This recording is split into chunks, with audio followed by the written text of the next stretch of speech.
창세기는 총 50장으로 되어 있습니다. 그런데 창세기를 Part 1, Part 2로 나눌 수가 있는데 Part 1은 창세기 1장에서 11장이고 Part 2는 12장에서 50장입니다. 그래서 1장에서 11장 Part 1의 내용은 네 가지 사건을 말하고 있습니다. 창조, 타락, 홍수, 바벨탑, 이 네 가지 사건을 기록하고 있고요. Part 2인 창세기 12장에서 50장까지는 네 명의 인물을 말하고 있습니다. 아브라함, 이삭, 야곱, 요셉, 족장이라고도 부르죠. 이 네 명의 인물에 관한 내용이 기록되어 있습니다. 그렇다면 모세는 이제 창세기는 모세가 기록한 것으로 알고 있는데 모세가 창세기를 기록한 목적은 무엇일까요? 몇 가지가 있는데 첫 번째는 인류의 시작과 인류의 문제를 설명하기 위해서 창세기를 기록한 것입니다. 사람이 어떻게 창조되었는가, 그리고 이 죄의 문제, 악의 문제, 이것이 어떻게 시작되었는 것인지를 설명해 주고 있습니다. 두 번째 목적은 여호와 하나님만이 유일한 창조자이심을 말하고 있는 것입니다. 그래서 다른 신이 있는 것이 아니라 또한 이 우주와 이 세계는 우연히 만들어진 것이 아니라 창조주가 있었고 그 창조주는 여호와 하나님 한 분이시라는 것을 강조하고 있습니다. 세 번째는 이 사람을 향한 하나님의 원래 계획과 디자인이 무엇이었는가, 이것을 설명해 주고 있고요. 네 번째는 이제 이스라엘 민족의 근원, 출발이 무엇이었는지를 설명하기 위해서 창세기를 기록한 것입니다.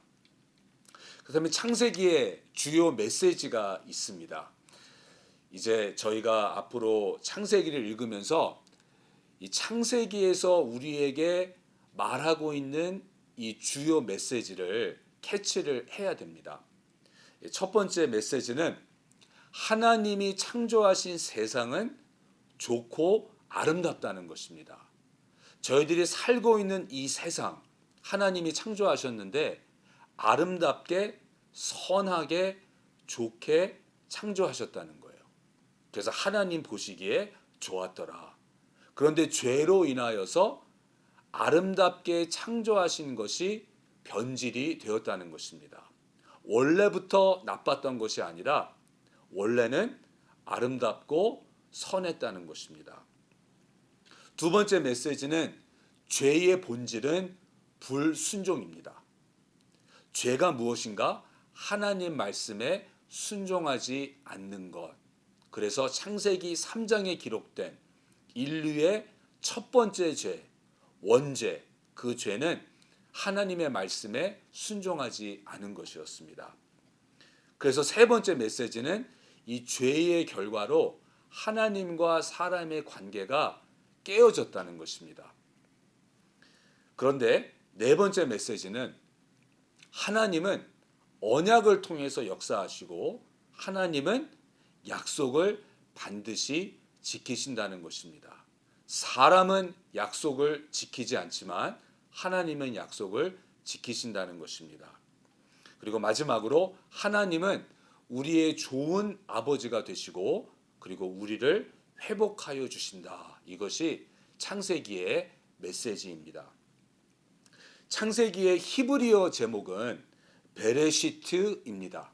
이 베레시트라는 히브리어 단어는 두 단어로 만들어진 것인데 첫 번째 단어는 배 혹은 벳, 집이죠.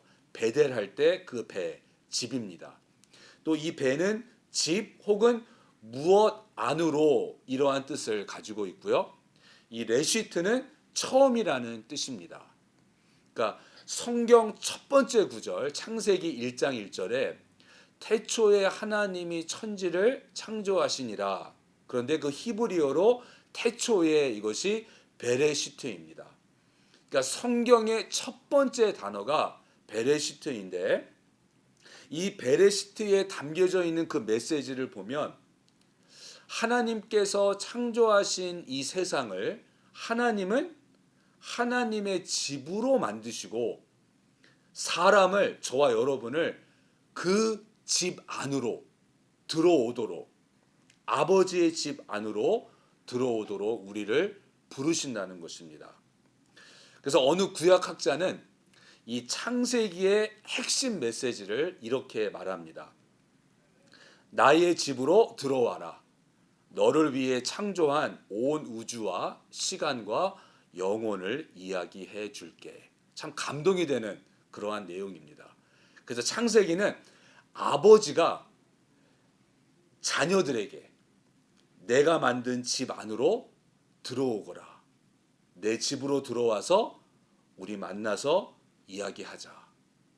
그래서 창세기를 읽으시면서 이제 내 아버지의 집에 들어가서 아버지가 나에게 해주시는 여러 이야기를, 좋은 이야기를 듣는 그러한 마음으로 여러분 창세기 읽으시면서 많은 은혜 받으시기 바랍니다. 샬롬.